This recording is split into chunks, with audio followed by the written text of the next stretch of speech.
Hi, everyone. How are you today? I hope you are doing well. Welcome to You Still Matter, a show about seniors and those who love them. Well, I am so excited about our episode. Of course, he is no stranger. You have met him before, but I will reintroduce him shortly. I want to say thank you first to those of you who are sending messages. Some of you send them, you post them on the post. And then, of course, some of you are sending them to you still matter 55 at Gmail. I'm going to read some of those. I promise to do that this time. One says, great information. Thank you. That came from Carol. I appreciate the tutorials on saving money. That came from Catherine. Thanks for making me feel confident by speaking up.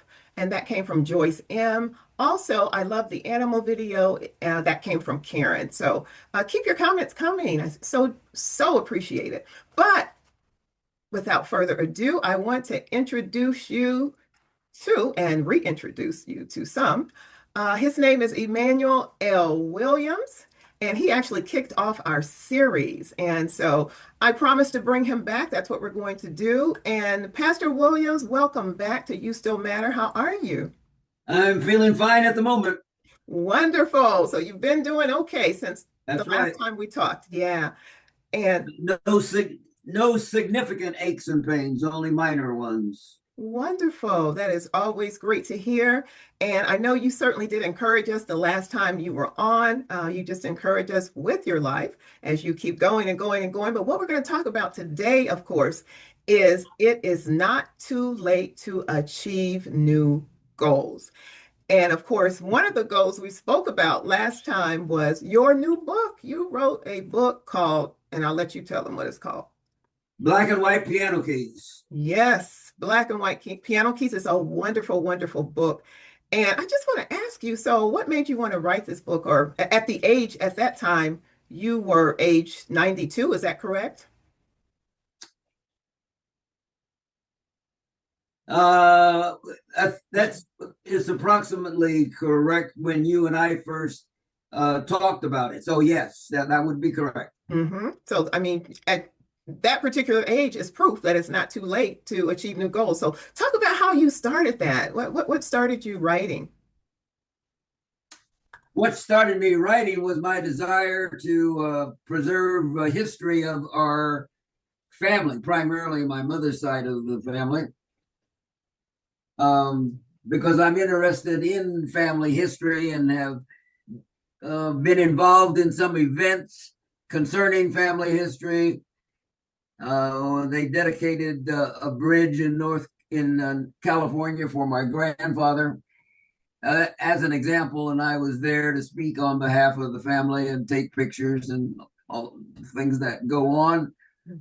Um, but I also had a cousin who was interested in family history, and she was the one that really motivated me to start doing my own. She Mhm. already had collected quite a bit of information about the family, and that inspired me to do so. So I felt that it was important that there be a written record of the family, and so I set out using the materials I had and had access to write about our family, starting with my great grandfather, uh, Pleasant Dixon Logan, Mhm. who was of Irish descent, and his family, beginning in the 1700s, moved from Virginia to Oklahoma and then to Missouri and then eventually to Arkansas. Mhm. And that is where he came across this woman of color whom he married. And about that time, the Civil War was starting, and all, and he made the decision to leave Arkansas and travel by covered wagon to California. Mhm. Now, there's nothing in writing that says anything about his reasons for doing so, but one could speculate that with the war just starting, he may have felt, and with Arkansas being on the border, Mhm. that it might be to his advantage being married to a woman of color to move to California. So he traveled to California, and midway to California in the Wyoming Territory, my grandfather was born, and that was Richmond Logan. Mm-hmm. And Mm-hmm. so then the family moved on to the northern part of California where they settled. Mm-hmm. Other children were added to the family. Then my grandfather, when he grew up, he married, also operated a ranch, Mm-hmm. Mm-hmm. cattle, sheep, and that's the setting in which my mother was born. So Mm-hmm. again, my the purpose in writing the history was to preserve some of this information, Mm-hmm. and that's still a work of progress. Yes, yes. Now, as far as black and white piano keys, So you heard about this, or you asked me something like, "Pastor Williams, have you ever written a book?" And I, and my answer, of course, was no. I said, "But I am working on a history of my family."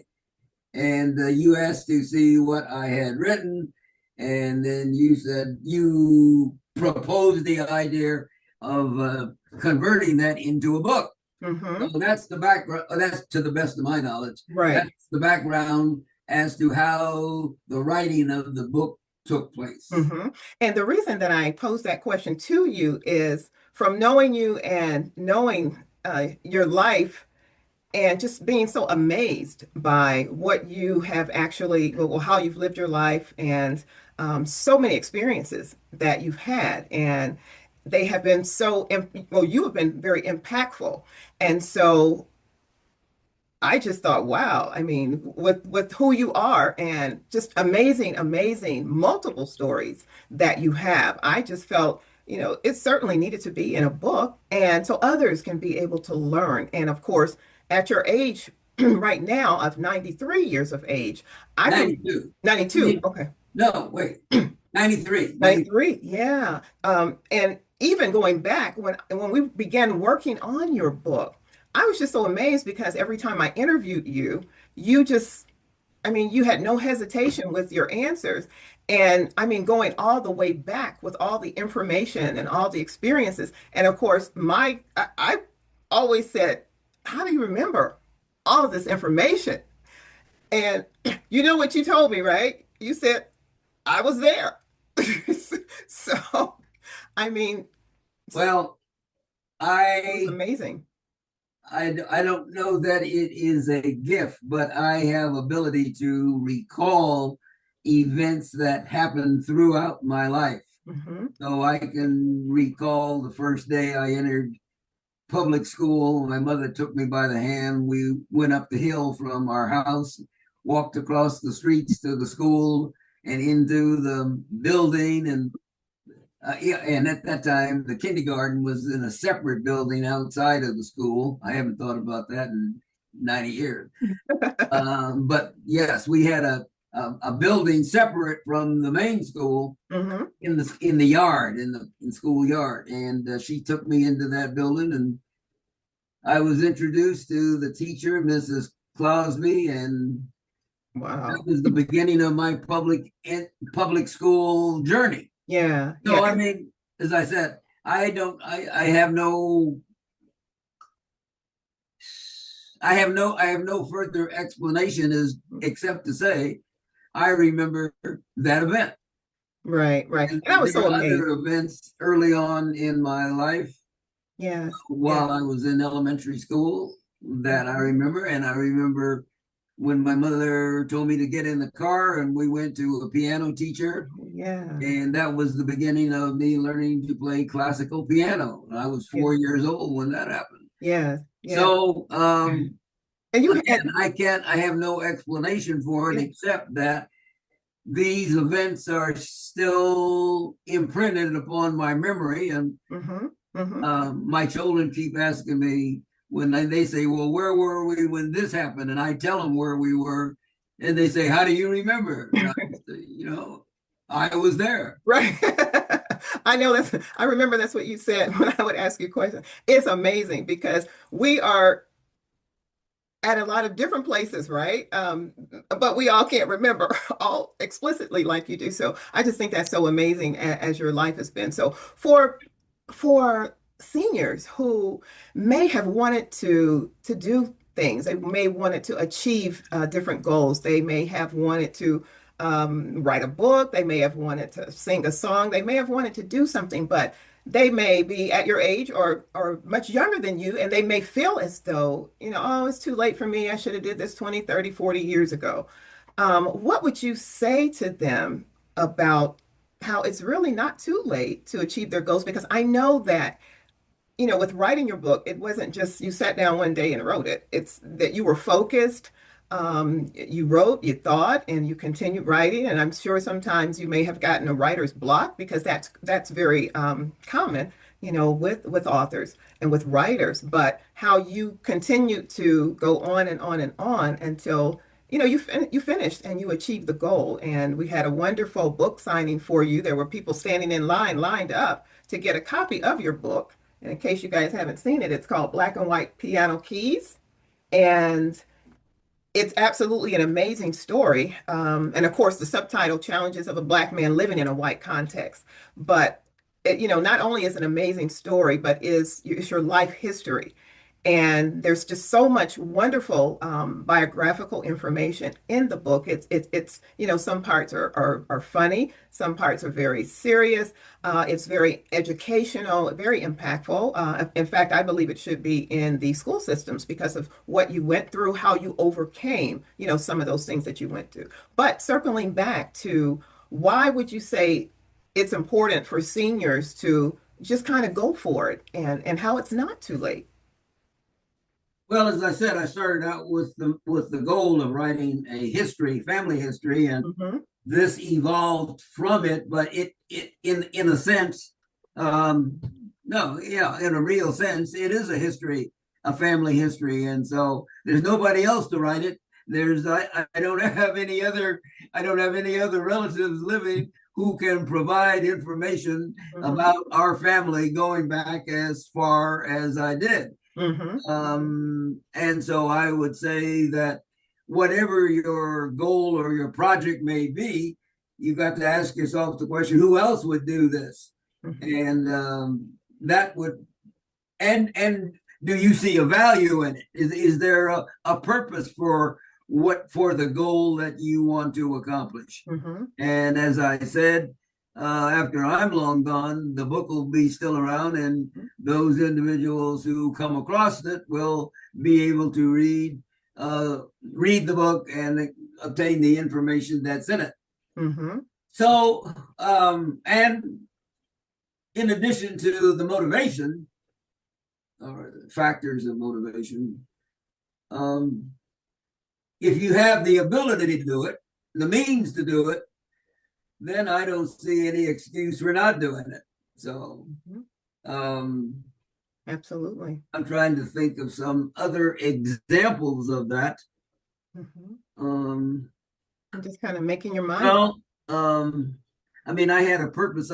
The first time I completed a master's degree, I was in the army, and that was and that was in 1975. You figure do the math, Hmm.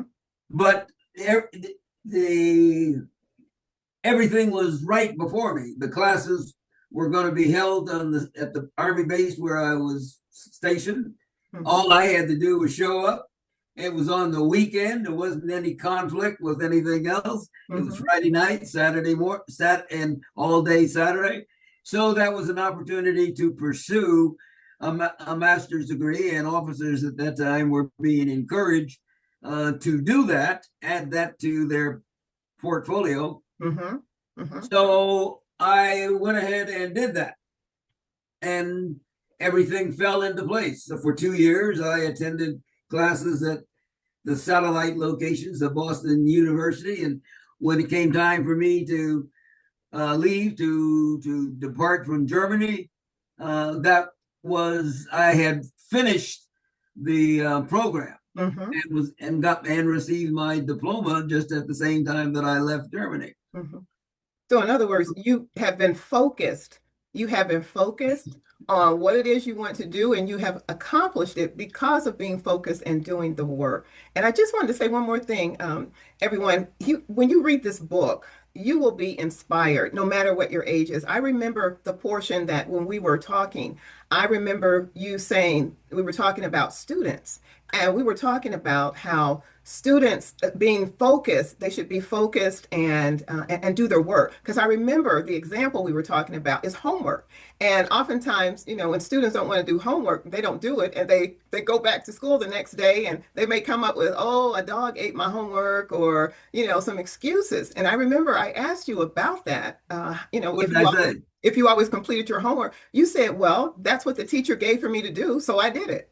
So it wasn't a compromise of, "Oh, I don't feel like doing it today," or I'm going to just go and tell them that last night I guess my dog was hungry and he ate the homework, and all these little excuses that you hear sometimes that students have. But you just said, "Okay, well, I had the Well, homework." yeah, I mean, that is true. I Yeah. mean, it started with my mother, who was very demanding on that I do as good a job as I could. And so she Hmm. would ask me about if I brought home homework, she would ask me, did I have some? And if I did, she would ensure that I completed it. Hmm. And Hmm. so the best explanation I can give is that um, that was her involvement. I would say at least up through the third grade. She Hmm.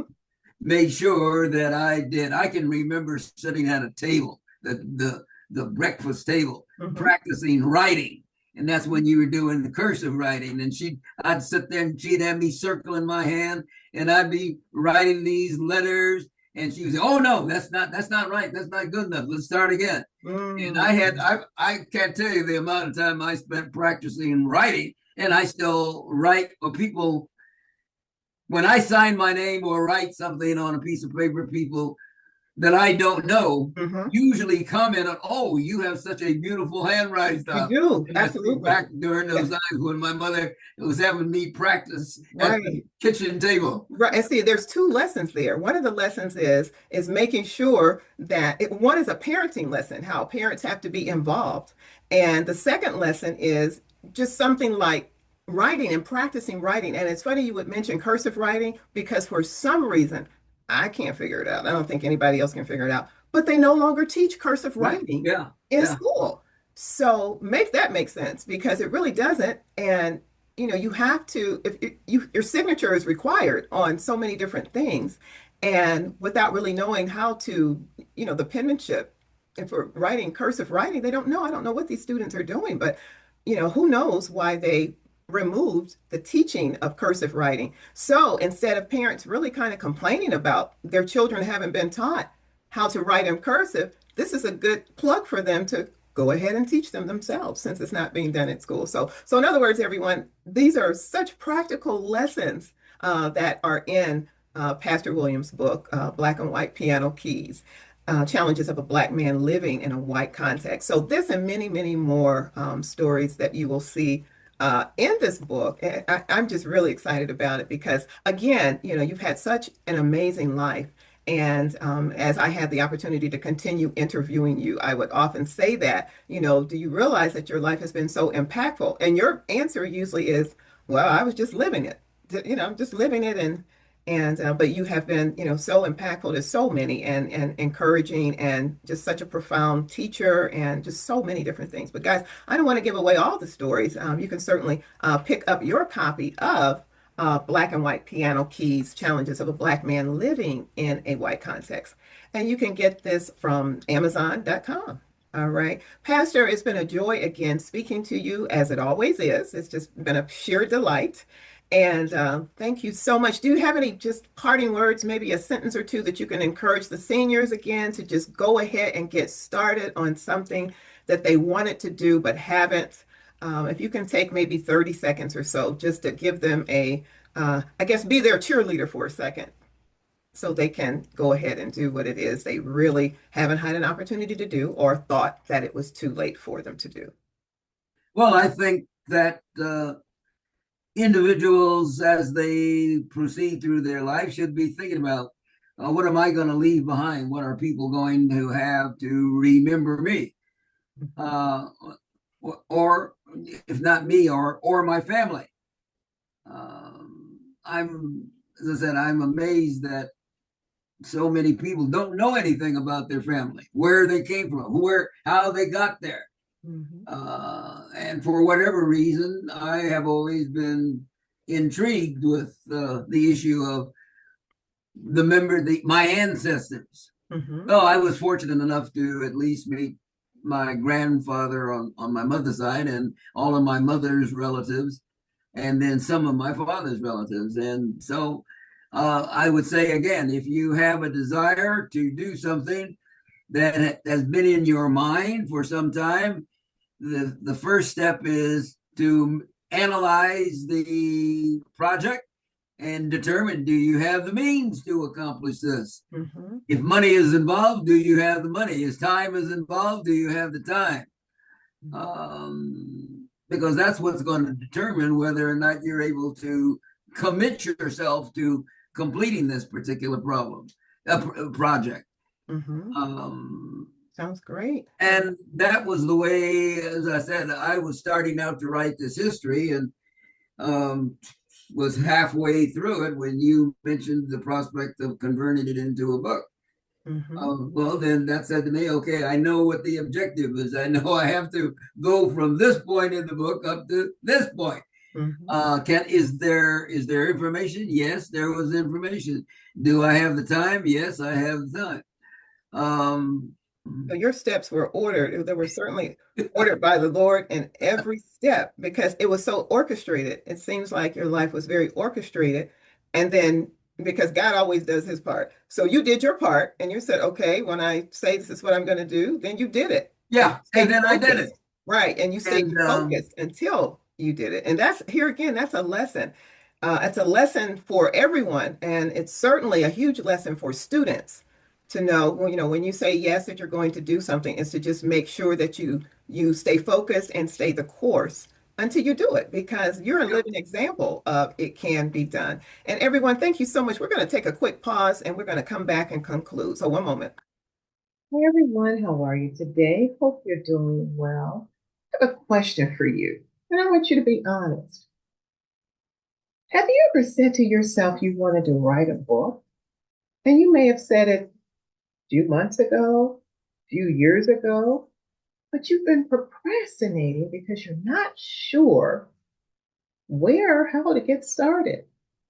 Well, we at courteouspublications.com would like to help you put an end to your procrastination. You know that you've overcome challenges, you have testimonies, you have so much wisdom.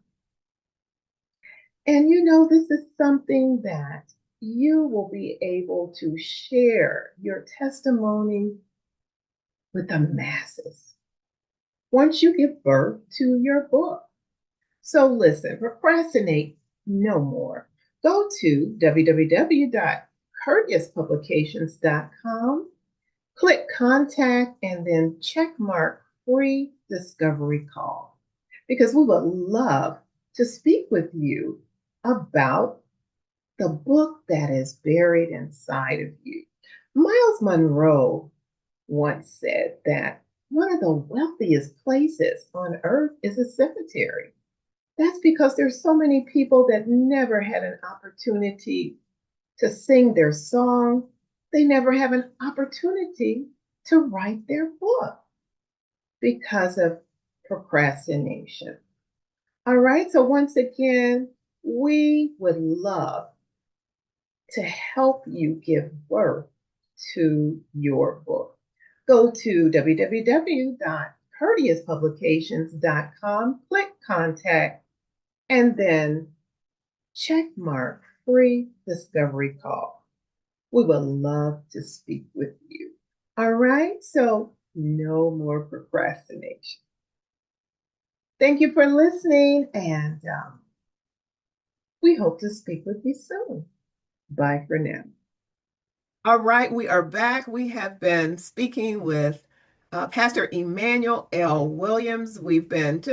He's been sharing his life with us. And of course, we've been talking about his book, Black and White Piano Keys, Challenges of a Black Man Living in a White Context. So full of wisdom. It's just amazing. So I want to thank you for joining us. And we're just so glad that you had an opportunity to, further see into his life.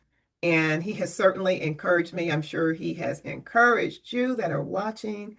And again, thank you so much for tuning in. Please like and subscribe and feel free to post your comments. If anything resonated with you that he shared with you, please let us know. We certainly want to let us know. And remember, Miles Monroe once said the richest place on earth is the cemetery. And he says that because so many people are there that never fulfilled their dream. And part of that dream was they never sang their song. They never actually spoke their speech. They never wrote their book. So we don't want that to be you, okay?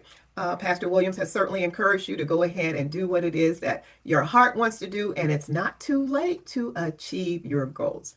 All right. Thanks again for joining us. Take care. God bless. We'll see you soon, and bye for now.